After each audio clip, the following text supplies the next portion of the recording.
Duh nih, gue lagi nggak enak badan sebenarnya ya. Udah bimbang gitu suara gue udah nggak enak. Tapi nih harus ada yang gue kerjakan untuk memenuhi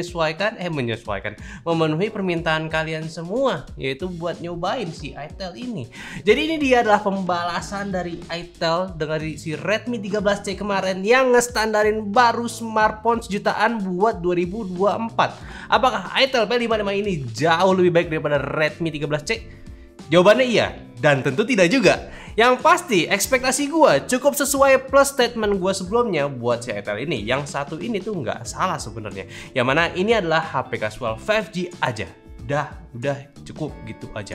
Menurut gua, itel ini bermain cantik banget. Kasih spek yang jelas, gampang banget buat dijual. Jelas upgrade dari handphonenya.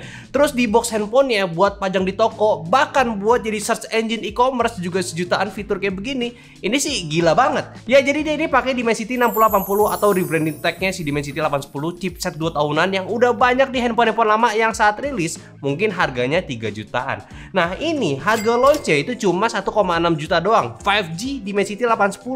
Yakin gak bakal nyesel gak beli handphone ini?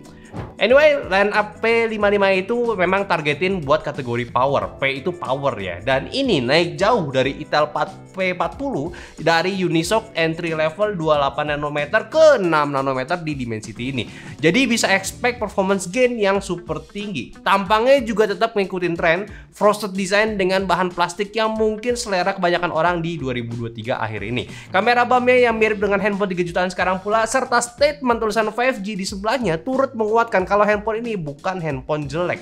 Gua suka dengan dua pilihan warna standar nggak macem-macem, biru galaxy sama hijau mint aja. SIM tray juga nggak hybrid, bisa 2 SIM 1 micro SD card, fingerprintnya nggak di belakang tapi di samping, audio jacknya ada, handphone dipegang juga udah nyaman, cukup ringan juga. Udahlah, dari segi desain ini balik lagi ke selera kalian, suka atau enggak. Yang pasti dari displaynya dia masih belum punch hole. Buat kamera depan serta ya untuk bezelnya masih cukup tebal, terlebih di bagian dagunya. Ya namanya juga handphone sejutaan. Ada satu kelebihan bagus, sisanya ya dikorbanin. Tapi kalau dikorbanin dari desain sih menurut gue ya masih aman aja. Setidaknya fingerprint ada dan nggak hybrid SIM tray-nya. Plus dapat case di boxnya serta anti gores yang sudah terpasang lagi. Ini udah extra safe, jadi aman lah menurut gua untuk si Itel P55 ini. Kalau layarnya ya spek harga sejutaan. Ukurannya lebih kecil, itu 6,58 inci dengan panel IPS, resolusinya masih SD plus dengan refresh rate 90 Hz. Ya udah basic sih, dipakai juga nggak ada masalah, apalagi resolusi SD plus ya dicombine dengan 6080 udah pasti terulang. Handphone jutaan lancar main Genshin Impact. Nanti lihat aja gimana testinya ya. Secara penggunaan udah oke lah, 90 Hz ya 90 Hz kok, nggak ada yang aneh-aneh. Kalian pakai buat nonton doang ya juga udah oke. Gua nggak bisa komen lagi, apalagi komplain gitu ya selama standarnya seperti ini sekarang. OS-nya pakai Itel OS 13 based on Android 13. Mungkin untuk di-update bisa ada setahun lagi softwarenya, tapi yang pasti buat OS ya lagi-lagi masih OS yang bukan gua suka saat ini. Feelsnya itu standar banget, basic tapi nggak kayak Android stock gitu. Multitasking doang sih ya aman lah, nggak ada masalah, pasti lancar. Paling pertanyaannya di sini ya, RAM 6GB itu aman nggak sih? Biasanya kan 8GB, apalagi ini standarnya udah 8GB. Nah ini cuma 6 doang. 6 ya, bukan 12GB. Itu Itel sama grup itu demen banget bikin jebak orang gitu, bikin orang tipu ya. Jadi jawabannya sebenarnya aman aja. 6GB itu nggak kurang. Dari chipset Dimensity 6080 gua rasa cukup, apalagi di target penggunaannya. Serta 128GB storage-nya UFS ini, jadi untuk load file-nya itu nggak lama. Jadi jangan kecoh sama si marketing yang RAM 12GB itu, mending kalian lupakan saja. Kalau testing speednya ini juga oke nih, performanya seperti ini nih. Antutu di V10 itu bisa dapat skor di 420 ribuan, gede banget. Geekbench-nya pun juga lumayan, di singlenya 761 dan multinya di 2073 poin. 3D Mark Quad Live itu di 1340 dan slingshotnya itu di 3901 poin. Dan stress testnya pun juga masih tergolong stabil walaupun agak menurun di akhir ya. Ya oke lah. Terus juga buat game ini easy aja ya, lo bisa expect gaming lancar karena dia udah pakai Dimensity 6080 setara Snapdragon 695 plus resolusinya cuma di SD. Jadi buat 6GB RAM pun sih menurut gue udah nggak masalah. Kayak di game Mobile Legends, settingan ultra super ini bisa dapat rata-rata di 83 fps dan permainan selama 41 menit cuma makan 12% aja. Dan suhunya paling yang tingginya itu di 41 derajat Celcius aja, masih cukup aman. Nah buat Mobile Legends ini udah mantap banget. Gua nggak nyangka bisa di grafis ultra 90 fps, tapi tetap ada turun-turunnya ya. Biasanya kalau lagi war yang padat banget baru deh berasa nge-lag ya. Tapi tetap ini kejutan, apalagi ini smartphone 1 jutaan. Dengan SoC HP 2-3 jutaan sih gua rasa ini bisa jadi kejutan yang menyenangkan dari Itel ya buat di akhir tahun. Kalau buat suhunya sih maksimal bisa ke 42 kalau habis war. Tapi sih ya udah nggak nyengat jari lah intinya. Mantap lah buat si Itel P55. Kata-kata power itu ya nggak malu-maluin, emang bisa dibuktiin, ini keren.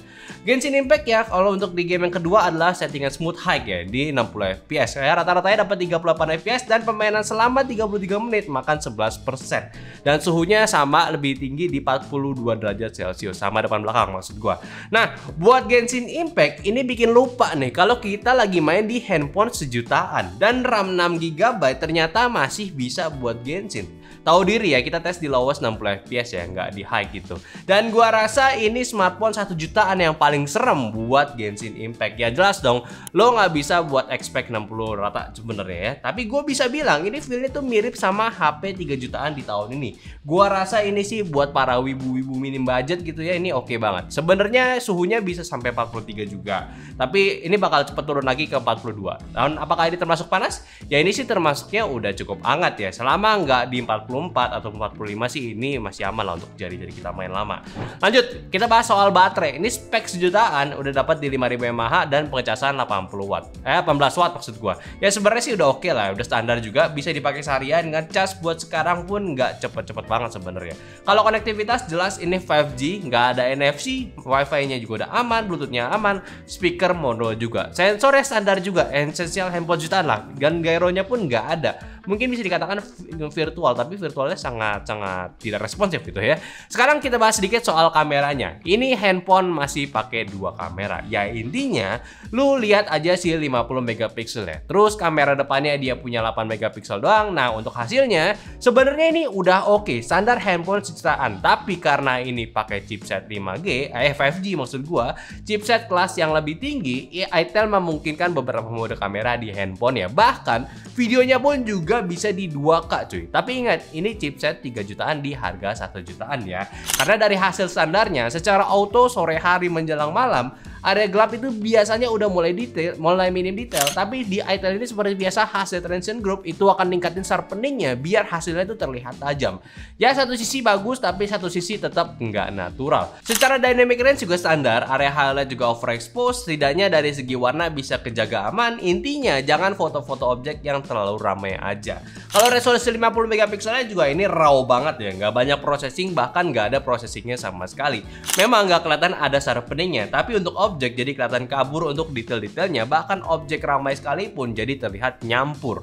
Kalau mode pengezooman gambarnya ya sedapatnya aja sih, karena pasti zoom secara digital maksud gua, jadi objek jauh pun nggak selamat untuk detailnya. Night mode juga, walaupun ini masih tergolong terang, ambil di maghrib ya, namun detail juga udah mulai hilang dan noise-nya pun jelas muncul. Penggunaan night mode juga hanya sebatas mengamankan area yang highlightnya sebelumnya itu clipping, jadi lebih mending. Namun di area gelap tetap tidak terselamatkan. Ya secara overall kameranya untuk foto sih ya udahlah, memang rasa handphone sejutaan. Nggak ada yang bikin wah gitu dari segi hasilnya. Kalau video, mungkin karena ini sudah pakai chipset yang lebih bagus, dia bisa merekam di video 2K 30 fps. Cuma balik lagi, tetap ada kekurangannya seperti terbatas ya fitur-fitur yang lo mau pakai. Kalau lo mau pakai fitur seperti portrait mode, harus turunin resolusinya. Dan untuk videonya sendiri, karena belum ada OIS ataupun IIS-nya, jadi hasilnya tuh kerasa gempa. Dan sebenarnya sih yang bikin deal breaker ya kalau gempa mah ya udah lah ya, itu biasa. Yaitu di bagian mic-nya. Menurut gua untuk area yang berisik banget, mic-nya tuh jadi robotik banget. Menurut gue ini agak disayangkan.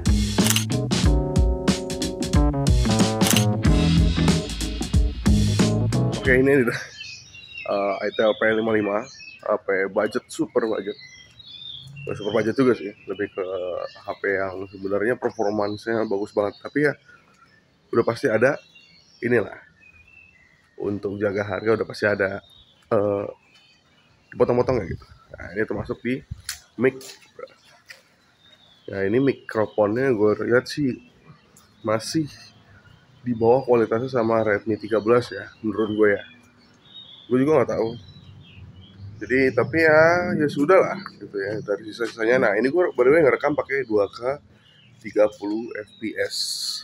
Ada juga mode HDR yang jadinya begini. Nah ini juga, ini klasik Transient Group. Nah itu mode HDR. Dia punya mode HDR yang dimana jadi Full HD 30 fps gitu ya. Jadi ya sebenarnya sih di perubahannya sih nggak begitu ketara ya di gue ya. Cuman warna dan kontras aja sih.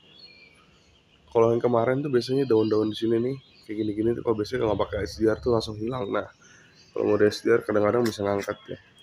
Ya itu aja kira-kira infonya. Oke, langsung balik aja ke studio. Ya, jadi menurut gua Itel P55 apakah handphonenya bagus atau tidak? Ya jawabannya sih ada plus ya, tapi nggak terhindar dari minus-minus yang ada. Pertama, kita bandingkan sedikit dari standar Xiaomi-nya aja, yaitu Redmi 13C.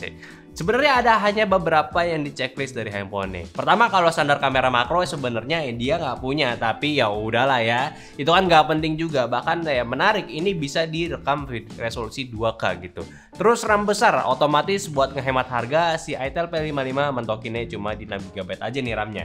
Tapi setidaknya kebantu performa dari SoC Dimensity-nya. Jadi agak disayangkan tapi belum jadi deal breaker untuk standar yang kedua ini ya. Kalau layar standar Xiaomi-nya udah sama-sama kayak si Itel ini, yaitu di HD Plus 90Hz juga. Kalau garansi jelas lah ya nggak selama Xiaomi, dan memang ini juga yang sedang dikerjakan sama Itel serta grup-grupnya. Kalau bisa kasih garansi lama gitu ya, serta software update pula yang lebih panjang gitu. Satu lagi ya, dan untungnya Redmi nggak state ini standar jutaan, yaitu NFC.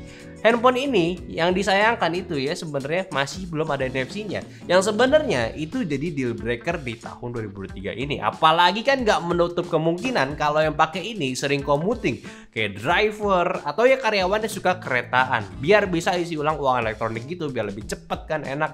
Kan kalau ada NFC itu lebih asik lagi, tinggal tap, bayar, kelar gitu ya. Jadi sebenarnya ini deal breaker sama handphone ini ya, tapi cuman bagian itunya aja. Sisanya, nah ini mungkin sebenarnya agak belibet juga nih, gue bakal jelasin ke handphone ini. Ini aja gue udah belibet ya.